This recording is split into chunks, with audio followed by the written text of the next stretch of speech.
सभी को मेरी तरफ से प्यार भरा नमस्कार। उम्मीद करता हूँ आप सब बढ़िया और तैयारी अच्छी चल रही है। शुरुआत करते हैं आज की क्लास की। कुछ बच्चे पिछली क्लास में वीडियो के नीचे कमेंट्स कर रहे थे, जो पैसेज की लैंग्वेज है आप प्लीज़ थोड़ी हार्ड ले लीजिए, ये हमें मॉडरेट लेवल के लग रहे हैं। आप एक काम कीजिए, पहले प्रीवियस ईयर पेपर उठा के देखिए, वहाँ पे आप एग्जामिनेशन में आए हुए आर्टिकल्स और पैसेज की लैंग्वेज को चेक कीजिए। एग्जामिनेशन में जो पैसेज की लैंग्वेज है हमेशा मॉडरेट लेवल की आती है, बहुत हार्ड नहीं आती है, ये बहुत ईजी नहीं आती है। तो ऐसे हार्ड पढ़ने से कुछ नहीं होगा, ठीक है जी। दूसरी इंपॉर्टेंट बात यहाँ पे ये है कि आर्टिकल्स की लैंग्वेज देख के आप डिफ़िकल्टी का आइडिया नहीं लगा सकते कि हार्ड पढ़ रहे हैं तो क्वेश्चंस भी हार्ड होंगे और हम लेवल ऊपर जाके पढ़ रहे हैं, ऐसा कुछ भी नहीं है भाई। आर्टिकल की लैंग्वेज देख के डिफ़िकल्टी का आइडिया नहीं लगता। आर्टिकल पढ़ने के बाद जो आप क्वेश्चन सॉल्व करते हो ना, उससे डिफ़िकल्टी का आइडिया लगता है कि वो आसान है कि वो ईजी है, क्योंकि इनको सॉल्व करके आपको नंबर मिलने वाले हैं। ये पढ़ना है, उसके बाद इनको सॉल्व करना है, उसके बाद आपको नंबर मिलेंगे। तो ऐसे हार्ड करने से कुछ नहीं होगा। मैं तो हार्ड करवा दूंगा, एग्जामिनेशन भी तो डिमांड करे उस चीज़ की। तो हार्ड पढ़ने से कुछ नहीं होगा, रेलेवेंट पढ़ने से बहुत कुछ होगा। इस चीज़ को आप समझिए। दूसरा, आज के टाइम पे ना इंटरनेट पे ना कंटेंट की कमी नहीं है। बच्चा यहाँ से भी पढ़ रहा है, वहाँ से भी पढ़ रहा है, ये भी पढ़ रहा है, वो भी पढ़ रहा है, सारा दिन पढ़े ही जा रहा है और कुछ भी पढ़े जा रहा है, क्योंकि कंटेंट ओवरलोड हो चुका है, इन्फॉर्मेशन जो है वो ओवरलोड हो चुकी है। तो वो अपने आप को ही धोखे में रख रहा है, हाँ मैं मेहनत कर रहा हूँ, हाँ मैं सारा दिन पढ़ रहा हूँ, हाँ मैं मुश्किल मुश्किल चीज़ें पढ़ रहा हूँ। उससे कुछ नहीं होने वाला भाई। आपको ऐसी चीज़ें पढ़नी है जो कम से कम टाइम में आपको मैक्सिमम आउटपुट निकाल के दे। दोबारा सुनिए इस बात को, कम से कम टाइम में जिससे मैक्सिमम आउटपुट निकले, मतलब रेलेवेंसी। 1000 बार बता चुका हूँ ये बात, समझते क्यों नहीं हो यार। आज ये शुरुआत करते हैं। एडिटोरियल्स एंड आर्टिकल्स, आज थर्ड क्लास है हमारी। 3 दिन हो रही हैं क्लासेस, बता दिए मैंने आपको, ट्यूसडे, थर्सडे और आपकी सैटरडे 1 बजे ये क्लासेस आती हैं। काफ़ी इंटरेस्टिंग टॉपिक है आज का हमारा, sleep walking concept and causes. हम बात करेंगे स्लीप वॉकिंग क्या है और ये किन कारणों की वजह से होता है, ठीक है जी। स्लीप वॉकिंग आप लोग पता है ना, नींद में चलने को बोलते हैं हम लोग, क्लियर। समनैम्बुलिस्ट जिसे हम लोग कहते हैं, क्या कहते हैं, सोमनैम्बुलिस्ट, ठीक है। जिसमें सोमन जो वर्ड होता है वो नींद से रिलेटेड होता है, और एम्बुलेंस जो होता है वो चलने से रिलेटेड, जैसे एम्बुलेंस चलती रहती है, इधर उधर घूमती रहती है ना, चलने से रिलेटेड होता है। तो चलिए आ जाइए, पढ़ते हैं इसे डिटेल में, समझते हैं। आप एक बार पहले नज़र डालेंगे। A passage has been given in which A has a highlighted phrase, B has one or more errors, and C has 2 fillers. Read the passage carefully and answer the questions accordingly. तो ये आपके सामने passage है, एक बार मैं बता दूं यहाँ पे क्या था। आपको ए दिखाई दे रहा है, ए में जो आपका पार्ट है एक अंडरलाइंड है ना, हाईलाइटेड कह लीजिए, अंडरलाइन कह लीजिए, एक ही बात है यहाँ पे। बी में क्या हो रखा है, बी में 1 2 3 बना रखा है, तो इसके अंदर आपको एरर ढूंढना है, और सी में आपके सामने 2 फिलर्स है। लो मैं साइड हो जाता हूँ, एक बार वीडियो को पॉज करके पढ़ लेंगे जल्दी से, इसको भी पढ़ लेंगे भाई। चलिए आइए डिटेल्ड एनालिसिस करते हैं, अच्छे से समझते हैं। रेडी, चलिए सबसे पहले वोकैबलरी पढ़ते हैं भाई इसकी। वोकैब सीखनी काफ़ी इंपॉर्टेंट है। तो इसमें सबसे पहला ही जो वर्ड आपकी स्क्रीन के ऊपर है, पैराडॉक्सिकल, ये एक एडजेक्टिव होता है। ये जो शब्द है ये पैराडॉक्स से बना है। पैराडॉक्स का मतलब होता है विरोधाभास, कॉन्ट्रोडिक्शन। आगे लिखा भी हुआ है, कोई चीज़ सेल्फ कॉन्ट्रोडिक्टरी है तो उसे हम लोग पैराडॉक्सिकल कहते हैं। एग्जाम्पल के तौर पे एक कोटेशन आपने सुना होगा, the more you learn the less you know. क्या मतलब है इसका, the more you learn the less you know. ये चीज़ मानी जाती है कि जितना हम लोग पढ़ेंगे, जितना दुनिया के बारे में जानेंगे, उतना हमें ज़्यादा ज्ञान होगा। बट हमेशा इसके विपरीत ही होता है। जितनी आप नॉलेज एकत्रित करते हो, जितना आप सीखते हो, आपको ये रियलाइज़ होता है इस दुनिया में तो बहुत कुछ सीखना बाकी है, मुझे तो कुछ आता ही नहीं है। तो ये सेल्फ कॉन्ट्रोडिक्टरी बात नहीं होगी, विरोधाभास नहीं हो गया। The more you learn the less you know. ज़्यादा पढ़ रहे हैं तो ज़्यादा आना चाहिए, बट ये एहसास हो रहा है हमें तो कुछ आता ही नहीं है भाई, दुनिया इतनी मतलब बड़ी है, इतनी सारी चीज़ें हैं उसके अंदर। तो पैराडॉक्सिकल, क्लियर। ईव्स ड्रॉप का मतलब होता है कान लगा के कुछ सुनना, secretly listen to a conversation. जैसे कहते हैं दीवारों के कान होते हैं, वो दीवार के नहीं होते, कोई पीछे ईव्स ड्रॉप कर रहा है, कान लगा के कोई सुन रहा है। बिजार, इसे मैं पहले बिजारी बिजारी कहता था, बिजारी नहीं है ये, बिजार है।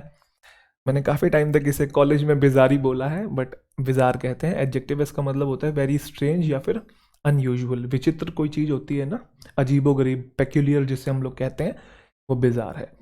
नॉक्टर्नल, निशाचर कह लीजिए आप लोग, रात में एक्टिव रहने वाला।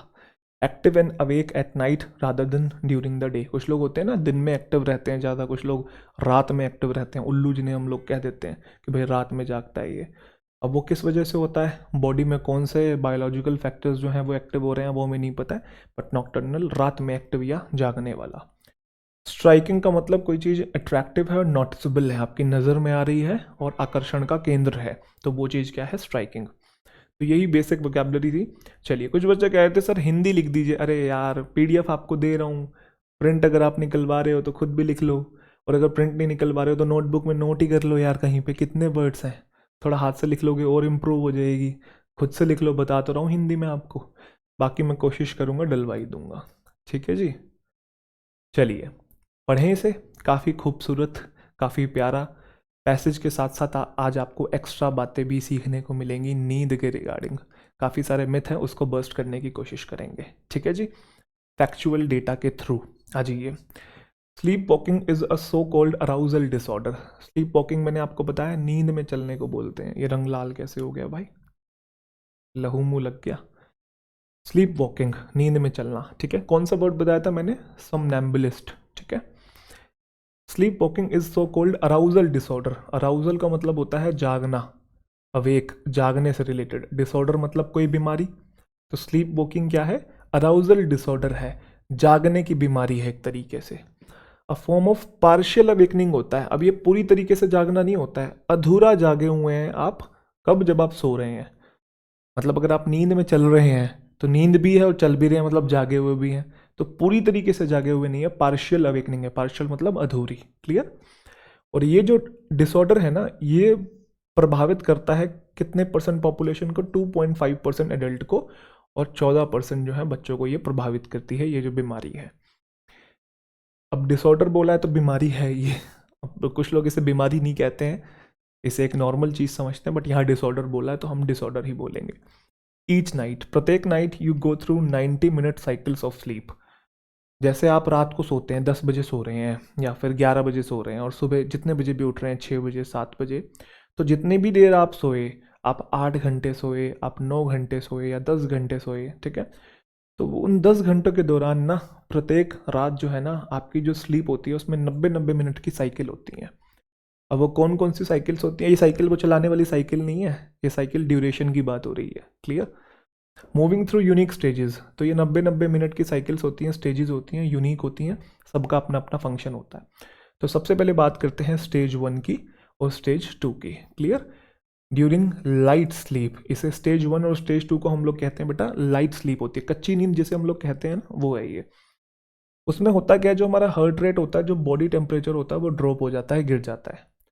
सॉर्ट ऑफ ट्रांजिशन फेज है ये। ट्रांजिशन मतलब बदलाव हो रहा होता है इसमें, किसके बीच में, वेकफुलनेस और स्लीप के बीच में। जैसे अभी आप सोने लगे हैं एग्जाम्पल के तौर पर, ठीक है। अब लेटते ही नींद थोड़ी आ जाएगी, 5 मिनट बाद, 10 मिनट बाद, 15 मिनट बाद नींद आएगी, क्योंकि अभी तो दिमाग भी चलेगा, वो एक्टिव है, एकदम से थोड़ी नींद आ जाएगी। या तो फिर आपको बहुत थकावट हो रखी हो, या बहुत ज़्यादा खा लिया हो, हैवी हो गया हो, तो एकदम से नींद आ जाती है ना। या फिर नशा कर रखा हो इंसान ने तो एकदम से नींद आ जाती है। तो अब जब आप लेटते हैं, जब आप सोने लगे, तो उसके 10-15 मिनट बाद नींद आती है। तो वो जागने से सोने तक का जो सफ़र होता है, वो जो बदलाव हुआ, जागने से सोने तक का जो पीरियड था, वो ट्रांजिशन फेज है, बदलाव हुआ, वो जो होती है स्टेज 1 या फिर स्टेज 2, जिसे कच्ची नींद कहते हैं। कुछ लोगों को कच्ची नींद में उठा दिया। अब किसी के लिए ये आधा घंटा भी हो सकता है, किसी के लिए ये 1 घंटा भी हो सकता है, किसी के लिए 15 मिनट भी हो सकता है कि लेटते ही खराटे मार रहे हैं। यस और नो। आगे, but it's in deep sleep. जो स्टेज 3 है वो डीप स्लीप होती है। तो पहली और दूसरी हम मान लेते हैं लाइट स्लीप है, और जो तीसरी है वो आपकी डीप स्लीप है। That your brain engages in critical house keeping chores for your body. वैसे ये डीप स्लीप पता कौन सी होती है, ये वही होती है जिसमें इंसान घोड़े बेच के सो रहा होता है, कितना मर्जी आप उठा लो वो उठता नहीं है। और कुछ कुछ तो एक्टिंग करते हैं, मतलब आप उनको ऐसे झटके मारोगे ना, हिलाओगे डुलाओगे, तो इतने में तो इंसान को उठ जाना चाहिए। कुछ लोग तो, जैसे मेरा भाई है, मैं उसको कई बार रात में कोई काम पड़ जाता है या कुछ उठाने लग जाऊं, या मॉर्निंग में कभी उठाने लग जाऊं तो ऐसी एक्टिंग करेगा भाई जैसे कि उसको मतलब उसको पता ही नहीं है कि कोई उसे उठा रहा है, कि अगर मैं इसके कहने से उठ गया तो मुझे कोई ना कोई काम बोल देगा, ऐसे पड़ा रहेगा बेहोशों की तरह। खैर, तो जो डीप स्लीप होती है स्टेज 3, इसमें जो हमारा ब्रेन होता है वो एंगेज होता है क्रिटिकल हाउस कीपिंग चोर्स के लिए। चोर्स मैंने आपको बताया था काम को बोलते हैं, वर्क को बोलते हैं, हाउस कीपिंग मतलब घर का ध्यान रखने वाले, क्रिटिकल मतलब इम्पॉर्टेंट। अब यहाँ पे जो घर की बात आ रही है, हाउस कीपिंग, यहाँ पे कोई आपका घर की बात नहीं आ रही है, आपका खुद का घर जिसमें आप रहते हैं, ये बॉडी की बात कर रहा है कि इस डीप स्लीप के अंदर ही जो हमारी बॉडी होती है वो एक घर है। तो उस केस में जो हमारा क्या होता है, ब्रेन होता है ना, वो इंपॉर्टेंट फंक्शन करता है हमारी बॉडी के लिए। यस और नो? कैसे फंक्शन करता है वो बता रहा है, दीज इंक्लूड, जिसमें रिलीज होते हैं आपके हार्मोन्स, जिससे कि रिपेयर होती है आपकी स्किन, ठीक है, रिप्लेनिश होती है। रिप्लेनिश का मतलब होता है रीफिल हो जाना, पुनः एनर्जी भर देना। रिप्लेनिश होती है आपकी कार्डियोवेस्कुलर और इम्यून सिस्टम। कार्डियोवेस्कुलर क्या होता है, आपके हार्ट से रिलेटेड, और आपकी जो ब्लड वेसल्स होती हैं उनको, उस पूरे सिस्टम को हम लोग कार्डियोवेस्कुलर बोलते हैं। तो ये रिफिल होता है इनमें, मतलब पुनः एनर्जी भरी जाती है किसके द्वारा, ब्रेन के द्वारा। कब, डीप स्लीप में। कौन सी स्टेज होती है, स्टेज नंबर 3। ध्यान रखिएगा, क्वेश्चंस बनते हैं यहाँ से। जिससे क्रिएट होती है न्यू मेमोरीज। आज आपने कुछ सीखा या आपने कल सीखा, जो भी सीखा आपने बीते दिनों के अंदर, रात को वो चीज़ और पक्की होती है, वो मेमोरीज जो है वो क्रिएट हो रही होती हैं, स्टोर हो रही होती हैं आपके दिमाग के अंदर। दिमाग वो फंक्शन डीप स्लीप में करता है, इसलिए नींद लेनी बहुत ज़रूरी है, और डीप स्लीप तो खास तौर पर।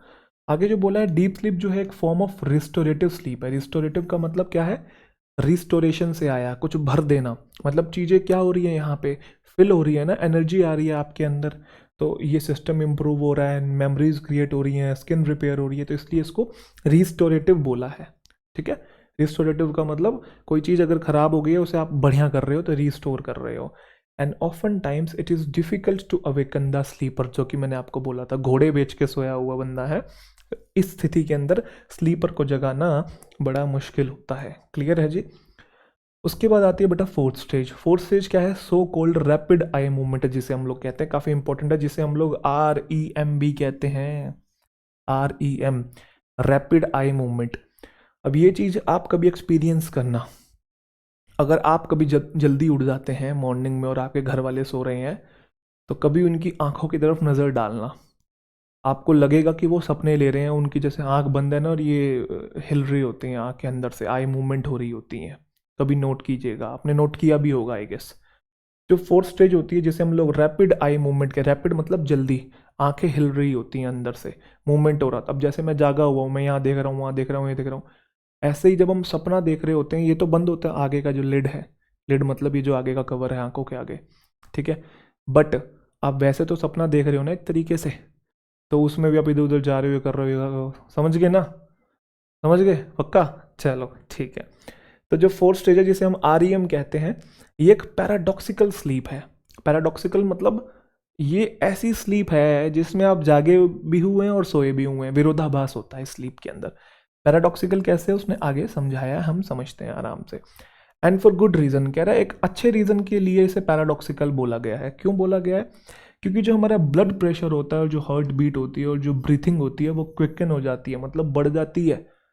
अरे यार, आप सो रहे हो तो ये एक्सपेक्ट किया जाना चाहिए ना कि ये सारी चीज़ें जो हैं वो कम हो जाएंगी, बट ये तो बढ़ जा रही हैं REM के टाइम पे, चौथी स्टेज के टाइम पे। तो ये विरोधाभास हुआ कि नहीं हुआ? पैराडॉक्सिकल इसलिए बोला गया है। और जो हमारी ब्रेन वेव्स होती हैं वो भी स्पीड अप हो जाती हैं, उनकी भी स्पीड बढ़ जाती है। अगर हम कान लगा के सुने न्यूरॉन्स की एक्टिविटी को, अब न्यूरॉन्स को आप ऐसे हाथ लगा के तो नहीं सुन सकते, ऑफ कोर्स किसी टूल या इंस्ट्रूमेंट के थ्रू ही आप लोग सुनोगे, बट वो एग्जांपल दे रहा है। अगर आप कभी सुनो न्यूरॉन्स की एक्टिविटी को REM के टाइम पे, तो वो पूरी तरीके से रिसेंबल करती है उन एक्टिविटी से या उस न्यूरॉन से जो कि वेकफुलनेस के होते हैं। मतलब जब आप जाग रहे होते हो उस टाइम पे जैसे आपके न्यूरॉन्स होते हैं ना, REM के टाइम पे बिल्कुल वैसे ही आपके न्यूरॉन्स एक्टिव होते हैं। तो यहाँ पे 4 स्टेजेस के बारे में बात की है। स्टेज 1 स्टेज 2 को एक एक कैटेगरी में रखा है।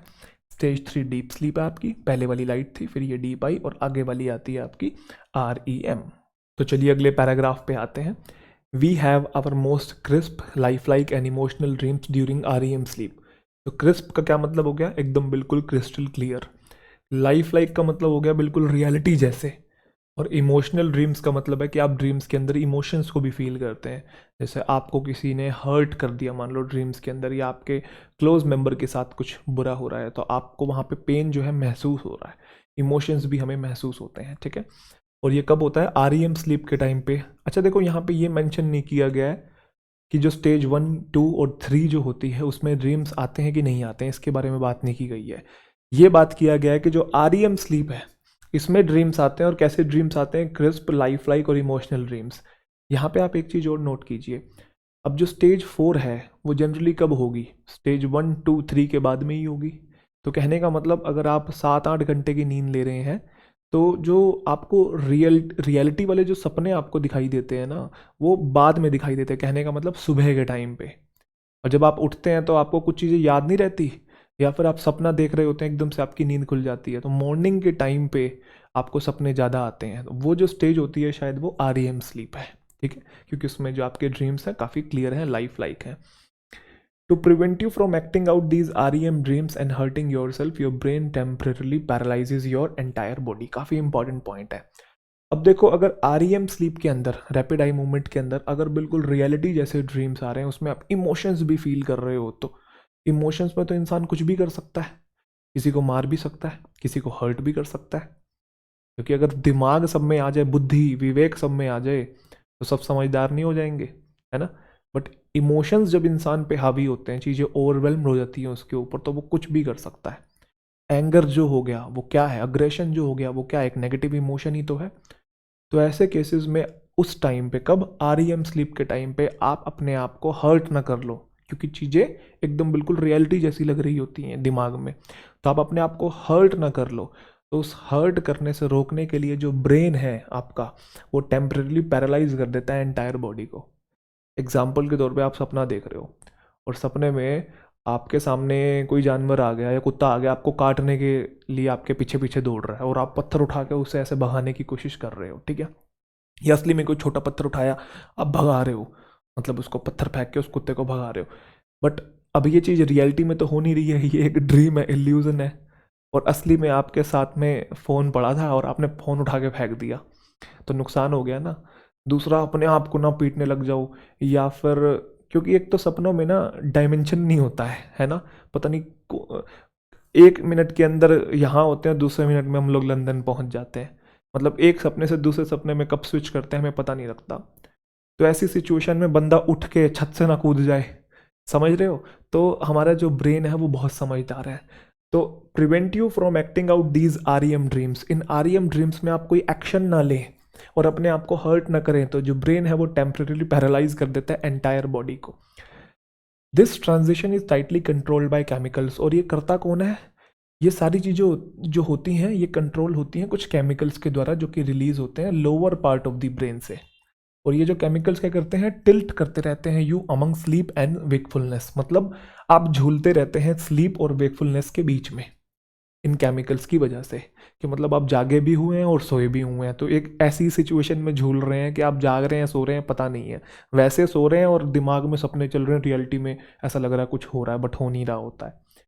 इंटरेस्टिंगली, स्लीप वॉकिंग जो है अकर्स, अच्छा यहाँ पे एक बहुत इंपॉर्टेंट पॉइंट है।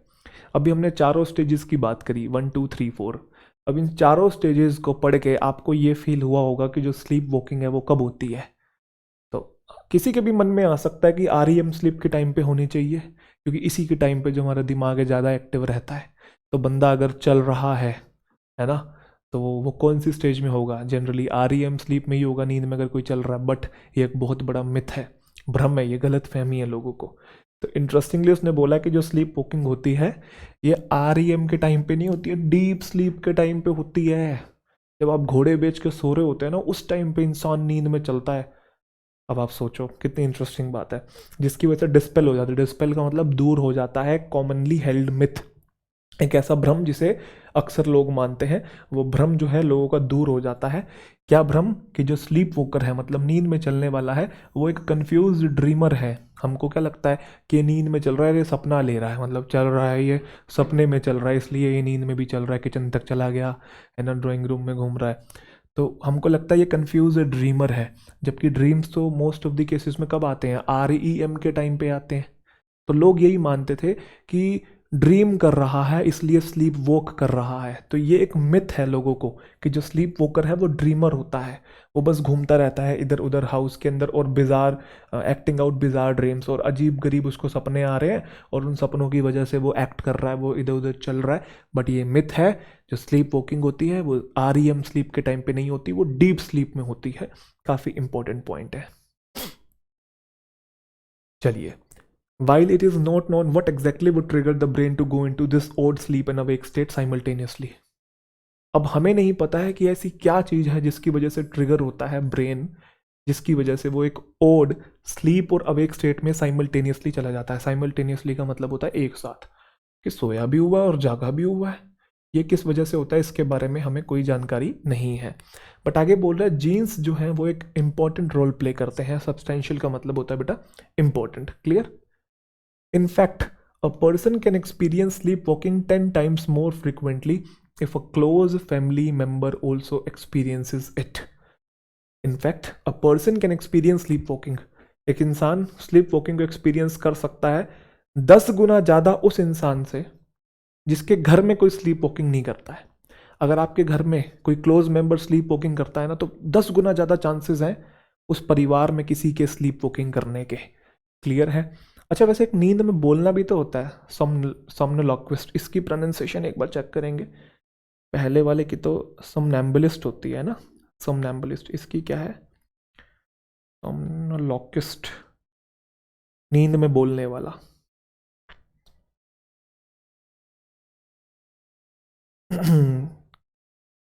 कहाँ है प्रोनाउंसिएशन?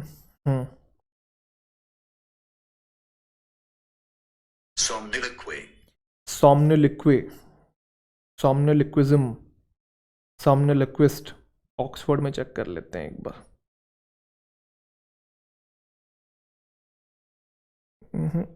गिवन ही नहीं है, कोई बात नहीं, आप एक बार बाद में चेक कर लीजिएगा, अभी मिल नहीं रही है मुझे। ठीक है, तो पहला तो जो मैंने मिल गया, शायद एक बार चेक कर लेते हैं। नहीं है। सोमनैम्बुलिज्म की तो मिल गई मुझे, सोमनोलॉक्विस्ट या सोमनोलॉक्विज्म एक बार चेक कर लेंगे, मुझे अभी एग्जैक्ट याद नहीं आ रही है उसकी प्रोनाउंसिएशन। ठीक है, वो क्या होता है? वो नींद में बोलने वाला होता है। यार चेक करनी पड़ेगी, ऐसे तो मैं अब गलत बोलता रहूँगा और बात नहीं बनेगी। सोमनिलोक्विस्ट होता है वैसे, मिल गया मुझे। सोमनिलोक्विस्ट लिखा हुआ दिखाई दे गया, वो जो बोलने वाली दीदी आती है ना, वो मिल नहीं रही है। एक सेकेंड, चलो कोई बात नहीं, सोमनिलोक्विस्ट हम लोग बोलेंगे फिलहाल के लिए, सोमनिलोक्विस्ट। तो सोमनी वही वाली, जैसे सोमनैम्बुलिस्ट था, आपको ध्यान होगा, सोमनैम्बुलिस्ट। तो वो क्या था? जो सोम वर्ड था, SOMN, वो नींद से रिलेटेड था, और एम्बुलिस्ट वाला क्या था? वो चलने से रिलेटेड था, तो नींद में चलने वाला। ऐसे सोमनी लॉक्विस्ट, तो सोमनी जो है वो नींद से ही रिलेटेड है, स्लीप। और लॉक्विस्ट जो वर्ड है वो लॉक्वेशियस से आया। लॉक्वेशियस मतलब बातुनी जो बोलता है, तो नींद में बोलने वाला हो गया आपका सोमनी लॉक्विस्ट। क्लियर है? अब आपने भी घर में ये चीज़ एक्सपीरियंस की होगी, आप भी शायद नींद में बोलते होंगे, घर वाले आपको बताते होंगे कि तू नींद में ऐसे ऐसे बोल रहा था, या आपके घर वाले बोलते होंगे, आपने उनको बोलते हुए देखा होगा। अब ये कब होता है? ये भी जनरली REM के टाइम पे ही होता है, क्योंकि जो ड्रीम्स होते हैं वो बिल्कुल लाइफ लाइक होते हैं, है ना। जैसे मुझे याद है, काफ़ी पुरानी बात है, मैं मॉर्निंग में जगा हुआ था, मम्मी सो रही थी, तो एक दिन नींद में ऐसे बोली, तरुण। मैंने कहा हाँ। कह रही आलू ले आइयो आलू। मैंने कहा ठीक है। कहती ठीक है, और फिर सो गई। तो वो कॉन्वर्सेशन भी कर रहे हैं, कुछ लोग नींद में बोलते रहे हैं, पूरी कॉन्वर्सेशन कर रहे हैं, सुनाई भी दे रहा है उनको। जैसे जब मैंने शुरू शुरू में पढ़ाना चालू किया था इनिशियली, तो मेरी बाहर क्लासेस होती थी जयपुर वगैरह में, जयपुर में ज़्यादा होती थी, चंडीगढ़ दिल्ली वगैरह तो मैं बाद में गया हूँ बहुत। तो जयपुर में ना 10-10 घंटे की, 12-12 घंटे की भी क्लासेस होती थी, और नया नया पढ़ाना शुरू किया था। तो अब क्लासेस में सारा दिन यही चल रहा है कि नाउन है, प्रोनाउन है, टेंस है ना, ग्रामर पढ़ा रहे हैं, वो कैप पढ़ा रहे हैं। तो सिंगुलर प्लूरल नहीं करते हैं कि सिंगुलर के साथ सिंगुलर आएगा, प्लूरल के साथ प्लूरल आएगा, सब्जेक्ट वर्ब एग्रीमेंट में करते हैं हम लोग।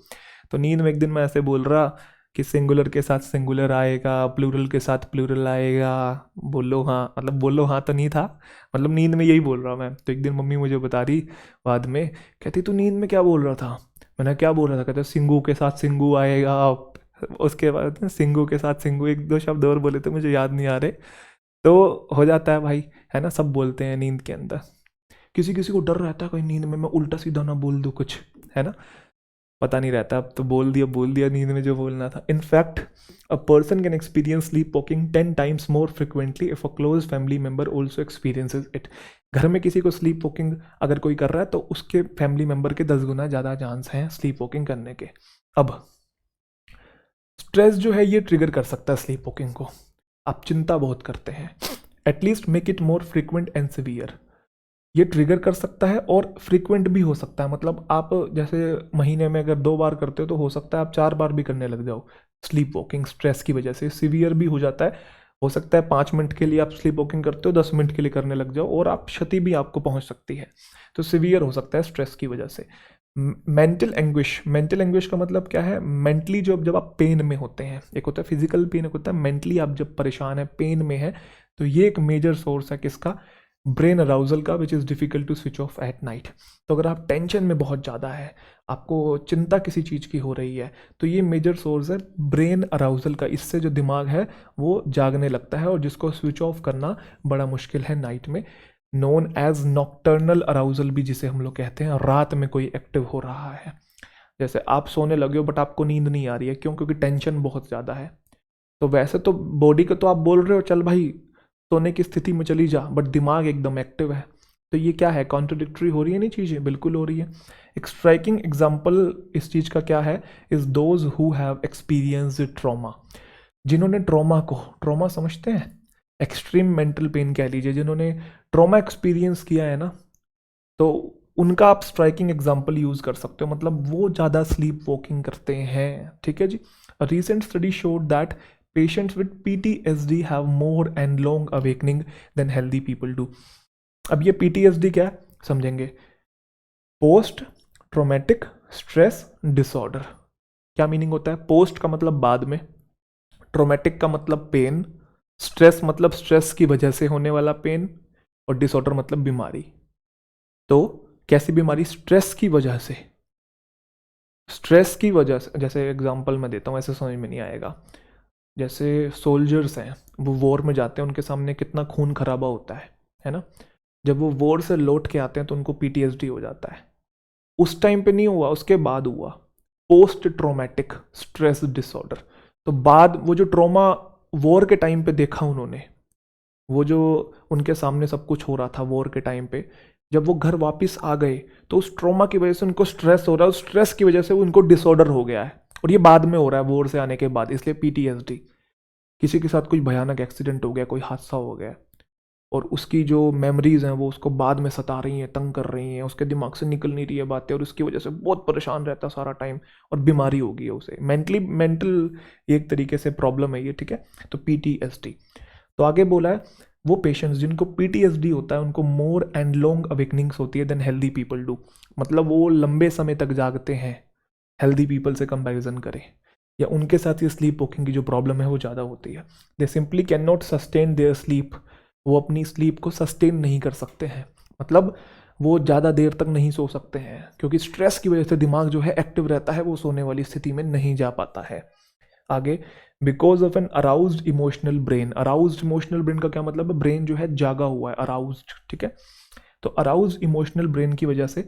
अच्छा, अराउज्ड इमोशनल ब्रेन का एक नाम भी है साइंटिफिक, आगे बताया है। इन पर्टिकुलर एक आलमंड लाइक स्ट्रक्चर होता है, बादाम की तरह एक स्ट्रक्चर होता है जो कि हमारे कान के पीछे होता है, जिसे एमिगडाला कहते हैं। तो एमिगडाला किसको बोला? एक अराउज्ड इमोशनल ब्रेन, मतलब जब हमारा ब्रेन अराउज्ड होता है, जागृत स्थिति में होता है, तो हम कहते हैं ये एमिगडाला की वजह से हो रहा है। तो एमिगडाला की वजह से होता क्या है? A person who has experience trauma tends to pop in and out of sleep.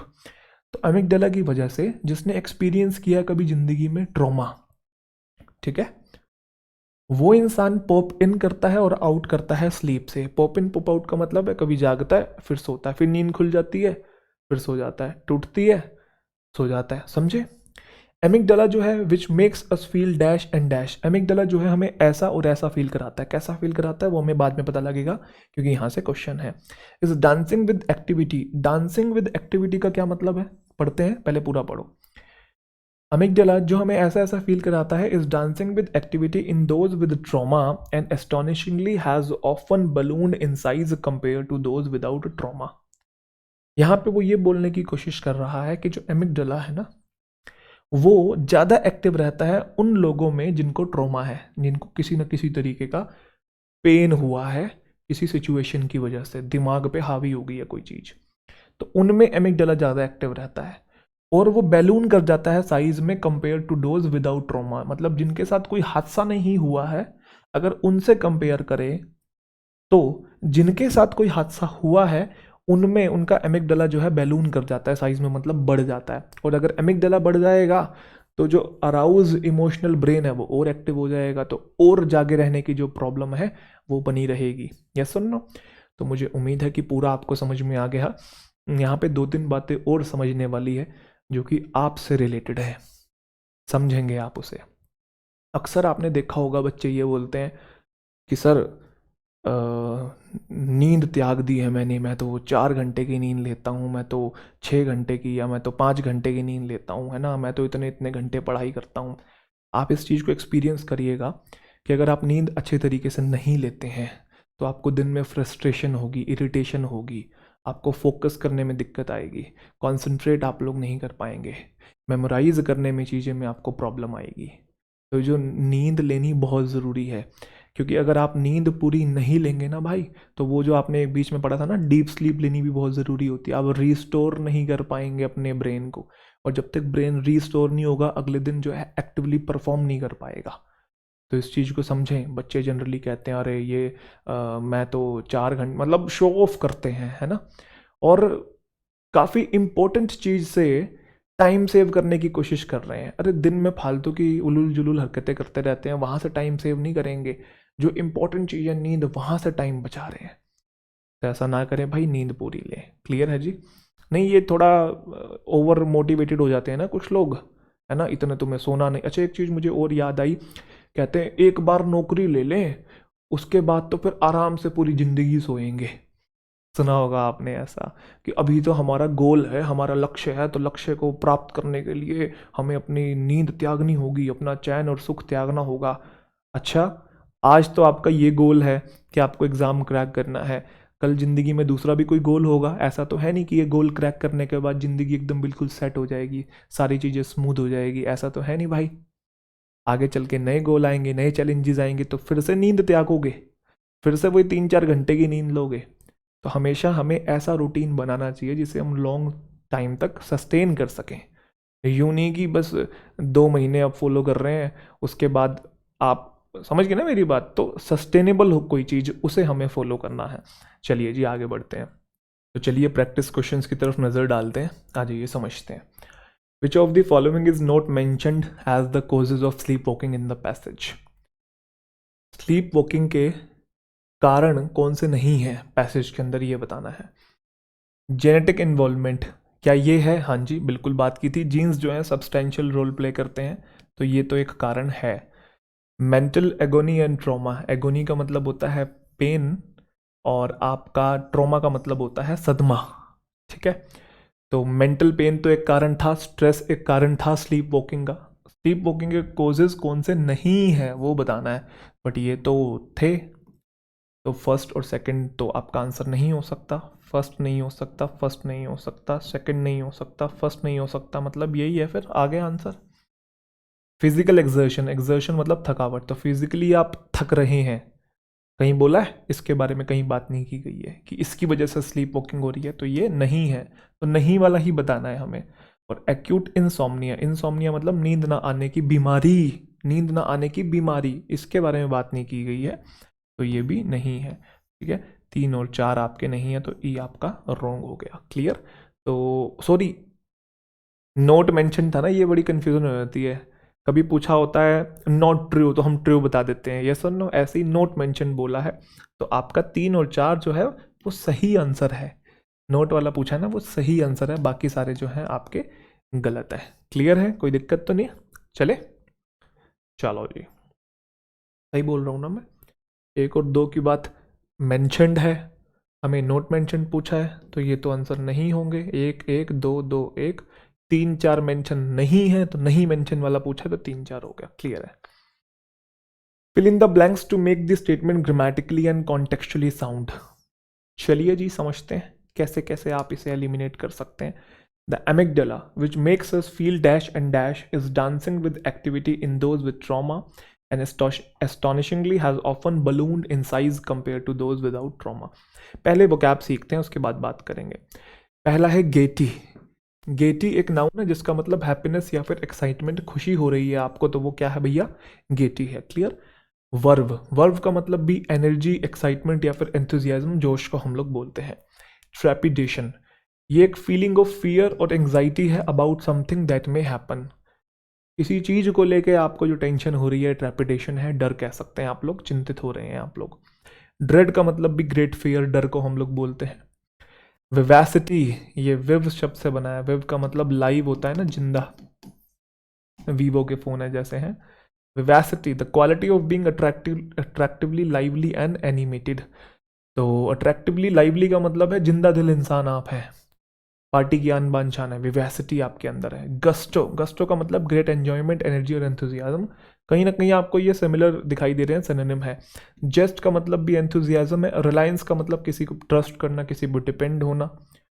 और कॉन्टोर्शन का मतलब है द एक्शन ऑफ ट्विस्टिंग और bending violently and unnaturally into different shape और फॉर्म, किसी की शेप बिगाड़ देना, डिस्टोर्ट कर देना, कॉन्टोर्ट कर देना, क्लियर। अब आते हैं हम पीछे क्वेश्चन पे। जो एमिगडाला है वो हमको ऐसा और ऐसा फील कराता है, और उनमें ज़्यादा एक्टिव रहता है, डांसिंग विद एक्टिविटी, उनमें ज़्यादा एक्टिव रहता है जिनको ट्रॉमा होता है। तो अगर कोई इंसान सदमे से जूझ रहा है तो उसमें अच्छी चीज़ें होंगी कि बुरी चीज़ें होंगी उसके दिमाग में? अरे नेगेटिव ही चाहिए होगा ना, तो हमें यहाँ पे नेगेटिव वर्ड्स चाहिए दोनों के दोनों, क्योंकि एंड भी लगा हुआ है। तो अगर एंड के इस तरफ नेगेटिव है तो फिर इधर भी नेगेटिव चाहिए होगा ना। तो पहले तो पॉजिटिव वर्ड को एलिमिनेट करो। गेटी का मतलब हैप्पीनेस होता है, वर्ब का मतलब भी वही है, तो ये तो आपका एलिमिनेट हो गया, क्लियर। यहाँ से ट्रेपिडेशन आ सकता है, फियर भी आ सकता है, दोनों के दोनों आपके कैसे हैं, इसका मतलब भी चिंतित होना, डर होना किसी चीज़ को लेके, फियर का मतलब भी डर, तो ये तो हो सकता है। ड्रेड हो सकता है, डर नेगेटिव शब्द है, बट विवैसिटी जो है वो लाइवली से रिलेटेड है, एंथुजियाज्म से रिलेटेड है, तो ये वाला तो नहीं होगा, क्योंकि दोनों जगह फिर सेम ही चाहिए होंगे, और दोनों जगह हमें नेगेटिव ही चाहिए। अब ये पॉजिटिव है, ये नेगेटिव है, ये भी पॉजिटिव था, ये भी पॉजिटिव था, तो बिल्कुल गलत। ये दोनों नेगेटिव थे, ट्रेपिडेशन और फियर, तो ये सही है।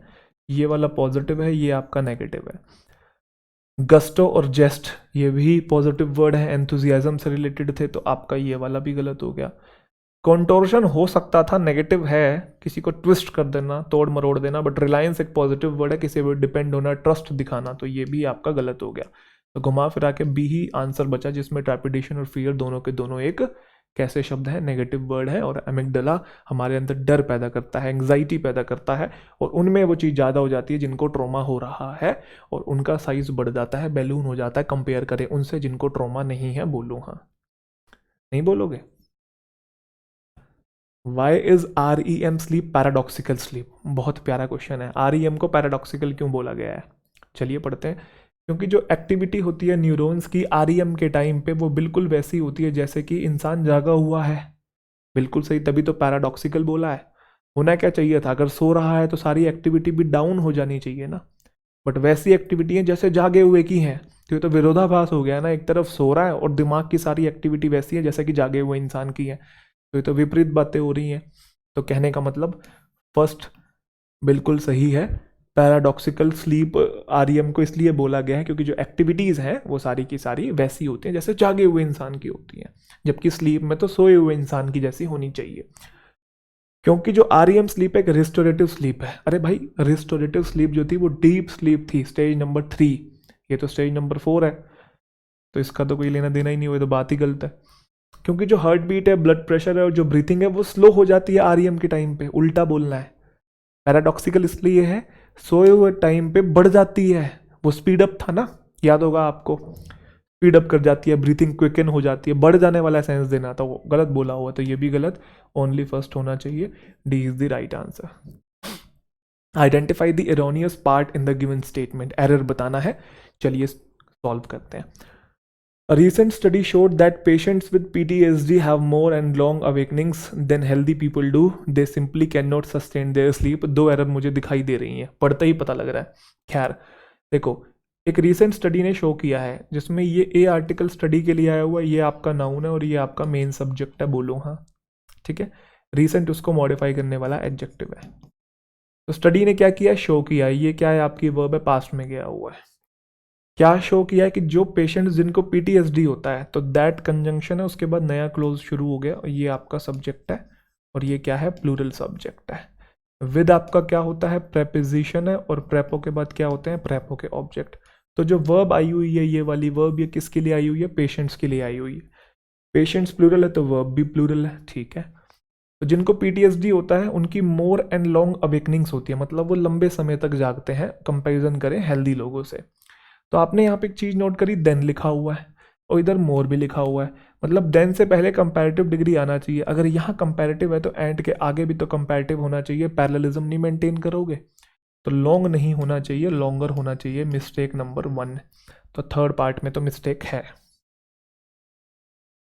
पहला सही लिखा हुआ है, दूसरा सही लिखा हुआ है, पहला सही है, दूसरा सही है, तो नो एरर भी गलती हो गया, एरर तो है। अब या तो 3 है या फिर 3 and 4 है।